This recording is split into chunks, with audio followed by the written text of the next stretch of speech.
We want to welcome you back. Today, Fred and I are going to take you on a tour of St. Clair RV Park. Later on, we're going to take you downtown to St. Clair itself and show you the longest freshwater boardwalk in the world.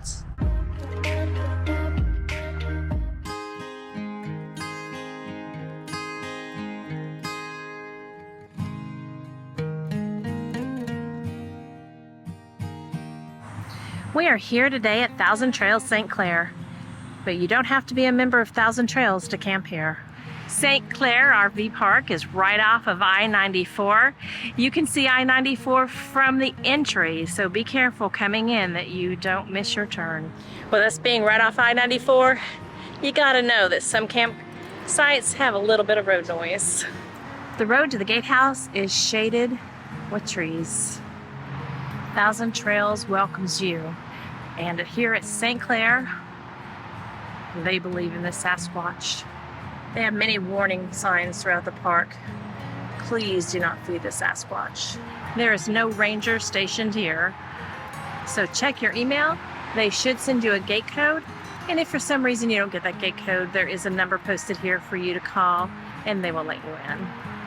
Only one side of this lever will raise, so be careful going through. And remember that the gate closes after each vehicle. After you go through the gate, you're going to follow the course of the road up a couple of curves until you see the registration office on your right.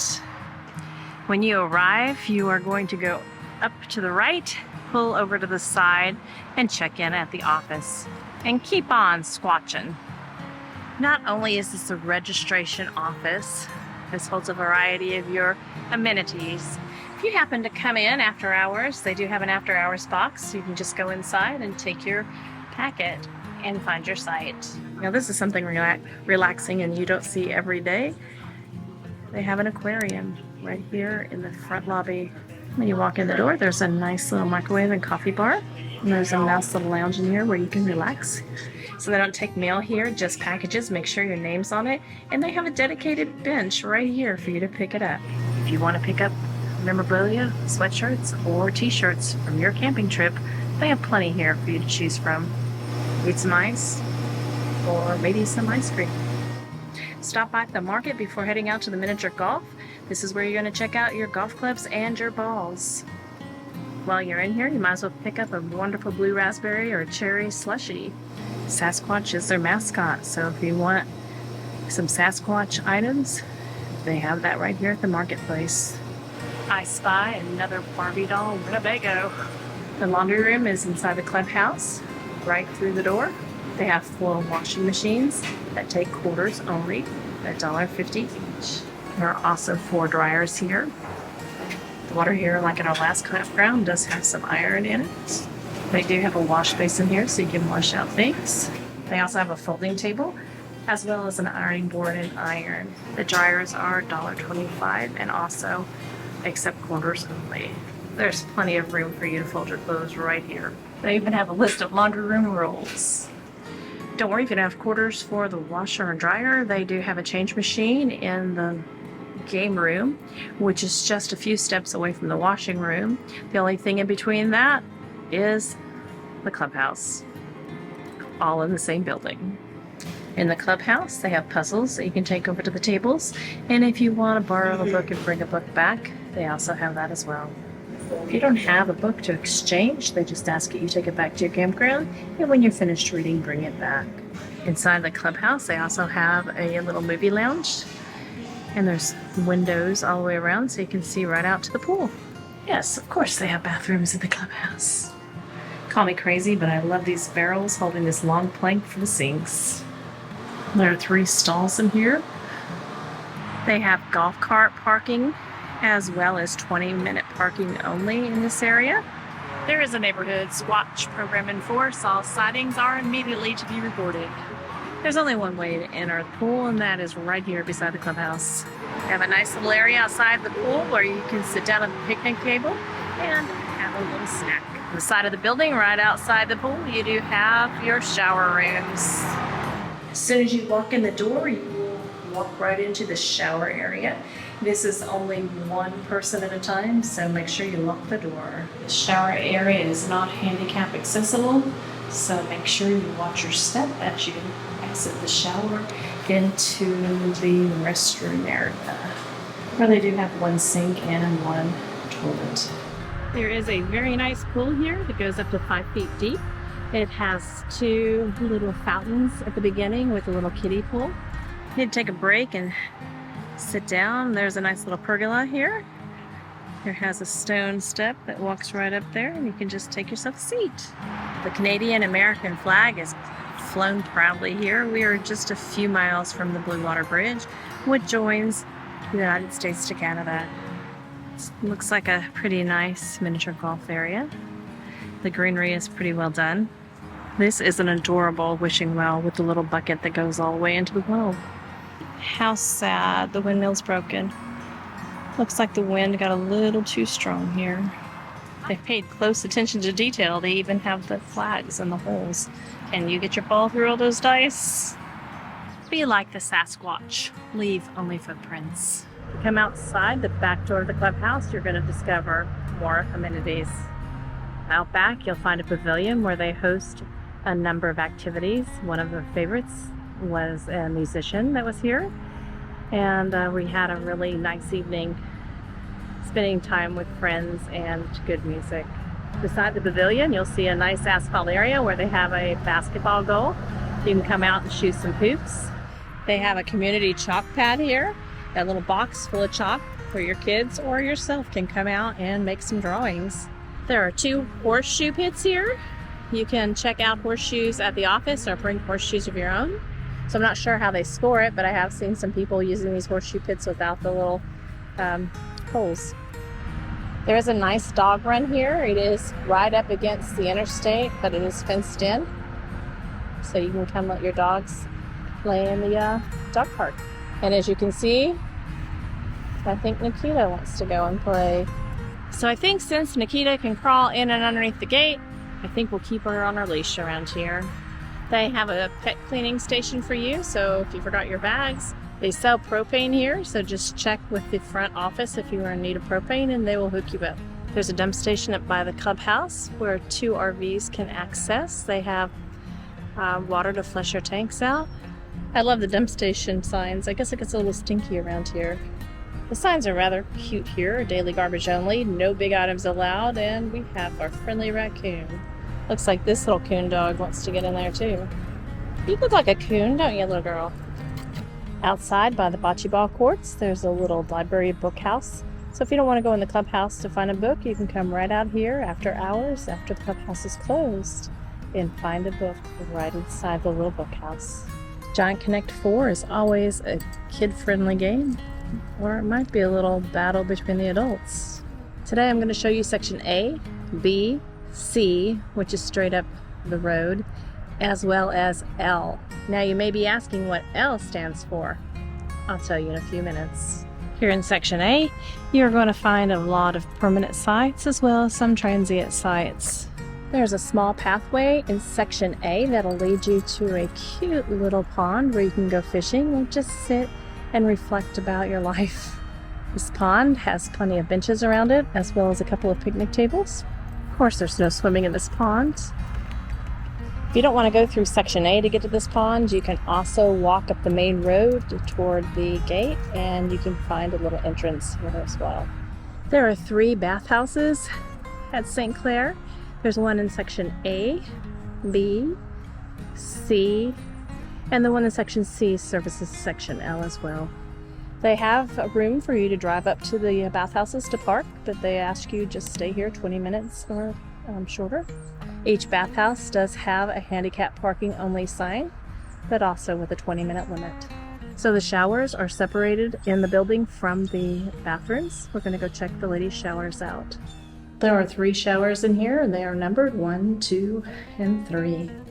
Fred always says that if there's a sign up, someone must have done it, and this is kind of scary. So each shower has a little changing area with a seat in it and a rack to hang up your stuff. There is a large mirror in the shower room. Just around the corner from the shower rooms is the women's restrooms. There are 4 sinks in here with 1 great big mirror. Across from the sinks, there is a place where you can put your makeup, some electrical cords for your curling iron and hair dryer, and a great big mirror for you to get all gussied up. There are 3 bathroom stalls in here. There's a little walking bridge that you can walk across from Section A right up to the clubhouse. We're going to take a little stroll through Section C. Section C is where you're going to find the sports courts. There are a few games that you can select from. Down this court, we have bocce ball. All the balls are inside the court. You will find cornhole here. And if you don't have your own corn bags, they have them right here for you as well. There is a community fire pit here where they host Friday night campfires. Section C also hosts the playground where they have swings for big kids and little kids, slides, as well as all kinds of climbing toys. They even have a jump pad. What kid does not love a jump pad? And even the puppy has fun. C-section is also a mixture of permanent residents as well as a few transient. I love how the ball courts and the community fire pit and miniature golf have the Edison lights all above them. So you can light them up and play after the sun goes down. We're headed down to B&L. We're parked in Section B, right across from Section F. Section B and L is to the left of the clubhouse. I heard it referred to as downstairs by one of the permanent residents here. Nikita and I are headed downstairs to go back to Section B and get into the coolness of our RV. Not only do they ask you to go about 9 miles an hour because of some of these curves, they also have some mirrors here for your protection. I don't know about you, but Nikita and I feel like we are sitting here waiting for Shrek and Fiona to take their bath. Our fearless one is taking us home. So as you can see, Section L goes off to the left, B is straight ahead and to your right, and Section L is just simply a spot for all the long terms, as well as our A, B, and C. This is Section B, Site 6. It has a fire ring and a picnic table. Some of the sites are gravel, some are grass, but many of them are muddy, so be careful. So your shower house separates the long term from Section B, but don't mistake it. Section B has just as many permanent residents as L section. L section just doesn't have any transients. I'm not going to show you a whole lot of our site. It's kind of muddy, and because of all the rain and mud, we have tons of mosquitoes. We do have a full hookup. We have sewer, water, and 50 amps. While here at St. Clair, we are at site B9. Here at St. Clair, if you go all the way to Section C at the end, there's a sign that says trail. There's a couple of lights that will light your way if you're here in the dusky time of the day. You'll cross a bridge and there's a trail that leads to the river. Nikita and I are going to go explore that today. Aren't we, Nikita? Yes, we are. The trail has a nice pathway and leads right into the woods. Let's go see if we can find that river. You'll be following the path that parallels this little stream that leads to the river. My fearless hiking companion is checking out the river water, or perhaps eating a blade of grass. This little trail is very short, about 1/10 of a mile, but here we are. It ends at this little crook in the river. This is so cool, everyone. If you're in St. Clair, drop by the farmer's market. It's garlic, basil, oregano, and parsley. I have a summer blend with dill and parsley. And I also have a dark chocolate balsamic vinegar. Make sure you get your fruits and vegetables here. They are really good. I haven't seen fresh rhubarb in a long time. It's a big clove of garlic. It is.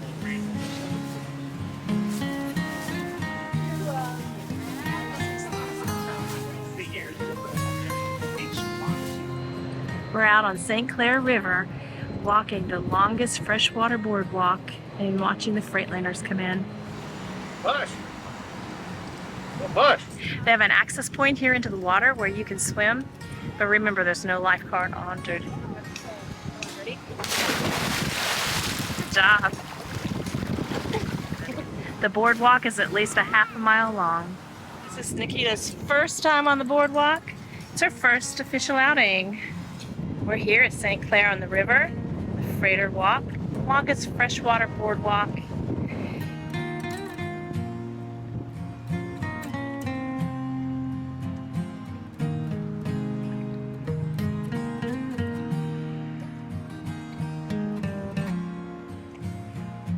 If you've ever wondered how big these freighters really are, all you have to do is start right here and walk south to discover the length of these mighty ships. Looks like somebody's under the water enjoying some underwater exploration. The Titanic, 1912, and there comes Nikita to help us. Yay. Think you're getting pushed away by that wake. Yeah, it's gonna come. There is beautiful landscaping throughout the park and plenty of places to sit. Yeah, St. Clair River. It's beautiful out here. All right. It is beautiful. Really amazing. We're up here traveling and keep running into these people. I don't understand. It's like the third time. Not figuratively. Yeah, well. But Literally. Yeah. we did. Well, there was that one time. But anyway. Yeah. All right. And so we're going to go out and have some fun together as Rhonda and I are going somewhere together. So all four We of should us do lunch. are going to go somewhere together. So guys, remember to like, share, and subscribe, and we'll see you on the next one. All right, it's time for the St. Clair RV Resort Cellular Service Report. Well, number one was T-Mobile at 82.8 megabits per second down and 7.54 megabits per second up. Coming in a close second place is AT&T at 80.6 megabits per second down and 8.55 up. And Verizon's in the last place with 2.48 megabits per second down and 0.018 up. Interesting enough, somebody close to me had their Starlink up and it was open. So I just popped in to get a speed check off of it. It came in third and Verizon would have been fourth if I'd counted it. But normally we don't count Starlink. So it's 8.77 megabits per second down and 4.85 megabits per second up. Probably one of the reasons I don't have it, because AT&T and T-Mobile are wiping its face. But there's places where it's handy to have, so what the heck. To each its own. And I'm sure someday I'll have a Starlink because, hey, what a cute toy. I'll talk to you next time.